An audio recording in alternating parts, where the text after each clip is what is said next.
반갑습니다. 오늘도 예수 안에서 우리가 살 수 있다는 것, 호흡할 수 있다는 것, 엄청난 축복이라는 거 여러분 아시죠? 이 땅에 사는 것도 축복이고 영원한 생명의 나라로 가는 것은 더 축복인데, 이 땅에 살 수 있다라는 것, 그리고 우리에게 아직도 호흡이 있고 신앙이 있게 하신 이유는 무엇일까요? 그것은 11장에서 말한 그 믿음의 조상들처럼 믿음으로 더 주께로 가까이 가고 주님의 마음과 주님의 뜻을 행할 수 있는 기회를 우리에게 주시는 것이라고 믿습니다. 오늘 히브리서 12장 갑니다. 12장 시작할 때 이렇게 시작을 합니다. 이러므로 우리에게 구름같이 둘러싼 허다한 정인들이 있으니. 자, 이러므로 그랬어요. 이러므로가 뭐죠? 11장에 나온 그 아벨부터 시작해서 쭉 손 꼽아서 언급을 했던 그 믿음의 조상들, 그래서 허다한 정인들 이렇게 말을 하죠. 이 믿음의 사람들이 이 땅에서 실질적으로 무엇을 받고 그리고 어떠한 대가를 경험한 것이 아닐지라도 그들이 믿음으로 살았다. 그렇다면 오늘날 우리에게도 그러한 믿음을 가져라 라고 말을 하는 거죠. 그러면서 징계와 고난에 대해서 얘기합니다. 믿음의 사람이라고 고난이 없는 것이 아니라는 거죠. 오히려 더 많은 고난과 연단이 있는데 그것을 주시는 목적, 이유가 뭔가, 그럼에도 불구하고 너희가 해야 될 것이 무엇인가, 오늘 히브리서 12장이 말을 합니다. 여기서 너희라고 제가 말씀을 드렸는데 그것은 저와 여러분을 포함한 이 성경을 보고 있는 모든 성도님들이죠. 자, 믿음의 조상들이 징계도 받고 고난도 받았는데 그 고난을 받았을 때에 어떻게 했느냐라는 거죠. 또 그 고난을 바라봤을 때에 예수 그리스도는 또 어떻게 했느냐라는 거예요.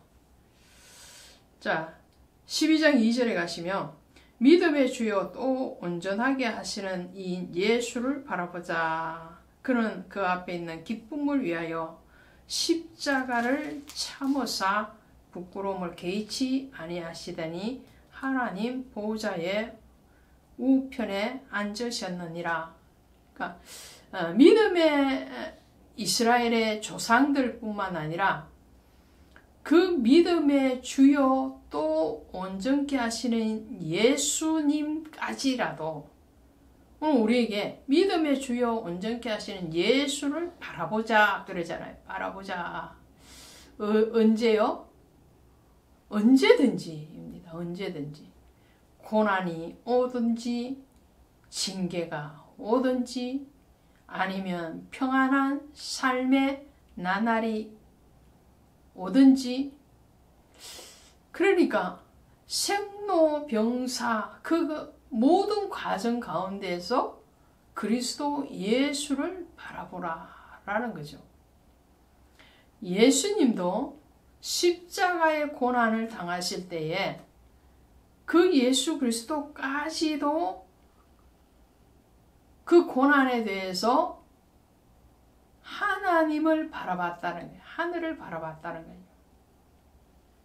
그래서 예수님도 하나님의 뜻대로 하시옵소서 그러잖아요. 내 원대로 마시고 내 뜻대로 마시고 아버지의 뜻대로 되기를 원하나이다. 그리고 그 십자가의 고난에 대해서 회피하시지 않고 당당히 그 부끄러움을 개의치 아니하시고 고난의 길로 가셨다는 거예요. 그러므로 우리에게도 고난이 온다 할지라도 그 고난에 대해서 물러가는 자가 아니고 그 고난에 대해서 오히려 앞으로 나아가는, 무엇을 바라보면서요? 본향을 바라보면서, 예수를 바라보면서 승리해라 라고 말을 하는 거죠. 또 이 고난과 징계는 좀 다른 거죠. 고난은 믿음의 고난을 얘기하는 거예요. 믿음을 지키기 위해서, 그리스도인으로 살아가기 위해서 오는 고난을 얘기하는 거고, 자, 12장 5절에 보시면 내 아들아 주의 징계하심을 경히 여기지 말며 그에게 꾸지람을 받을 때 낙심하지 말라. 주께서 그 사랑하는 자를 징계하시고 그가 받아들인 아들마다 채찍질 하심이니라. 그래서 이 징계라는 말은요, 파이데이아스라는 말인데 교육, 훈련, 양육 이란 뜻으로 쓰여졌습니다. 이 징계는 하나님이 우리를 향하신 교육이고 훈련이라는 거예요. 고난도 교육이고 훈련이지만 고난이 의로운 고난뿐만 아니라 우리의 죄로 오는 징계, 우리의 연약함에 대해서 오는 그 징계에 대해서도, 꾸지람에 대해서도 하나님의 교육이요 하나님 방편의 양육하심이라는 거죠. 그래서 사생자에게는 징계하지 않지 않습니까?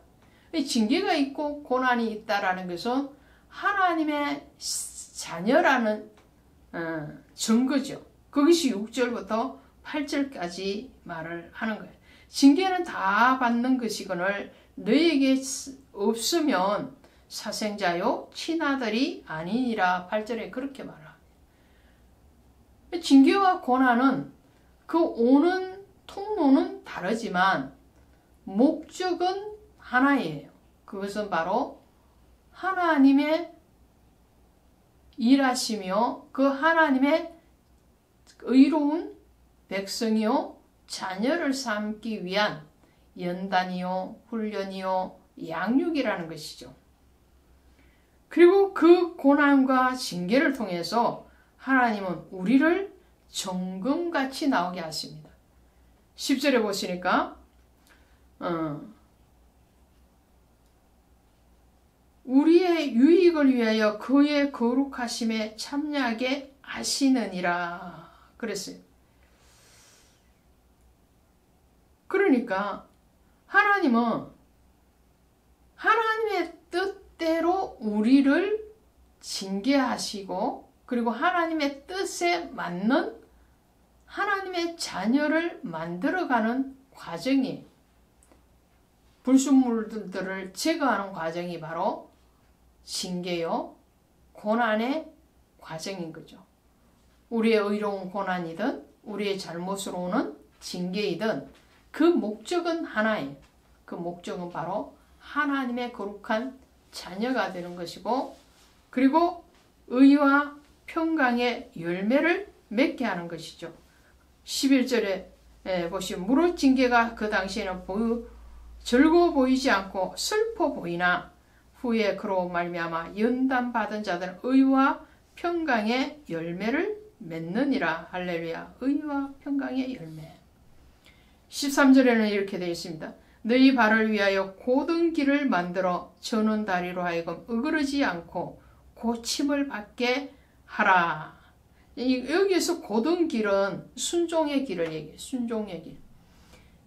곧은 길을 만들어야 해요. 그럼 지금 현재 상황이 어떻다라는 거예요?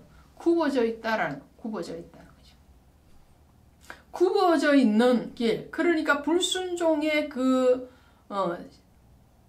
사람을 순종의 길로 돌이키게 하시기 위해서, 고쳐주기 위해서 하나님은 때로는 징계를 하신다는 거예요. 창세기 32장에 가시면 야곱이 외삼촌 라반의 집을 떠나서 하나님의 집인 베델로 돌아오는 과정이 기록되어 있습니다. 곧장 베델로 내려와야 되는데 야곱은 숫곳에서 우락간을 짓고 자기를 위하여서 집을 짓고 거주를 하게 되죠. 그리고는 디나의 사건이 일어나고 정신 차리고 다시 하나님의 약속의 땅, 그리고 자기가 소원했던 그 베델을 향하여서 내려오다가 그는 형 에서의 추격을 받게 됩니다. 아직 에서는 그 분노가 풀리지 않았고, 그래서 군사를 이끌고 동생 야곱을 치러 쫓아옵니다. 그때 야곱은 마지막까지 인간적인 자기의 방법으로 그 형 에서의 분노를 누구뜨리려고 하지만 그렇게 쉽게 형이 분노를 풀지 상황이 아니라는 것을 알게 되죠. 그리고는 야복강에서 하나님의 천사와 씨름하듯이 기도합니다. 그럴 때 하나님의 천사는 야곱의 환도뼈를 치죠. 그로 인해서 야곱은 육신으로는 환도뼈가 쳐져서 절뚝거렸겠지만 영으로는 하나님 앞에 바로 세워지는 관계가 되고 형 에서의 분노는 눈 녹듯이 녹아지는 것을 경험하는 것을 보게 됩니다. 오늘 우리의 환도뼈를 쳤으라도 하나님은 하나님과 화목하기를 원합니다. 그리고 하나님 앞에 순종의 길을 가기를 원한다는 거예요. 그래서 그 이후에 14절부터는 지금 뭐라고 말을 하느냐 하면요, 불순종을 하지 말라라는 말들을 하고 있죠. 우리는 하나님의 은혜 안에 사는 사람입니다. 그러므로 그 은혜로 나아가는 것이 마땅하다라고 말을 하는데 12장 28절에 보니까 그러므로 우리가 흔들리지 않는 나라를 받았은저, 이 흔들리지 않는 나라가 뭐예요? 이 흔들리지 않는 나라는 바로 하나님의 나라입니다. 영원한 나라, 영생, 예수의 다스림이 있는 예수의 나라지요. 은혜를 받자 이로 말미암아 경건함과 두려움으로 하나님을 기쁘시게 섬길지니 우리 하나님은 소멸하는 불의심이니라. 모든 죄를 제거하시는 하나님. 오늘 여러분에게 징계가 있습니까? 혹은 고난이 있습니까? 그 모든 것이 하나님의 사랑의 교육이고 하나님의 자녀라는 신호라는 것을 확신하시고, 그리고 고난 가운데서도 징계 가운데서도 오직 예수, 그 예수를 바라보는 법에서 승리하시기를 예수님의 이름으로 축원드립니다. 고맙습니다.